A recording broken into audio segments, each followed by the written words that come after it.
ആരുമില്ലാതെ പോയതുകൊണ്ടാ ബുക്കുകളോട് എനിക്കിത്ര affinity വന്നതെന്നാ മുത്തച്ഛൻ പറയാറ്. ആരുമില്ലേ? ആരാ ഉള്ളത്? മുത്തച്ഛനുണ്ട്, ഇവിടെ അമ്മാവനും ഉണ്ട്. പക്ഷേ മുത്തച്ഛനും അമ്മാവനും എങ്ങനെ ഫ്രണ്ട്സ് ആവുന്നേ? ഞാനുണ്ടെന്ന് വിചാരിച്ചോണം, എപ്പോഴും കൂടെയുണ്ടെന്ന് വിചാരിച്ചോണം. അതുണ്ട്, എപ്പോഴും ഉണ്ട്. കാണുന്നു.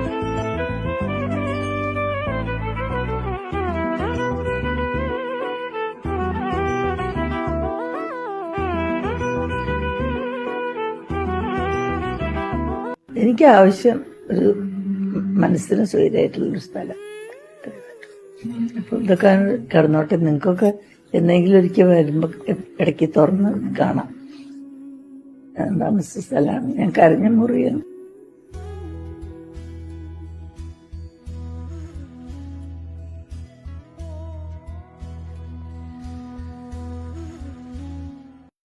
I feel like there was a time നമുക്ക് സുഹൃത്തുക്കള് ഇല്ലാത്തൊരു കാലം, അല്ലെങ്കിൽ എന്തെങ്കിലും മനസ്സിന് ഭയങ്കര വിഷമം നടക്കുന്ന കാലത്തൊക്കെ കെട്ടിപ്പിടിക്കാനോ അല്ലെങ്കിൽ നമ്മുടെ കൂടെ ഉണ്ട് എന്ന് അള്ളിപ്പിടിക്കാനൊക്കെ എപ്പോഴും എനിക്ക് പുസ്തകങ്ങളുണ്ടായിട്ടുണ്ട്.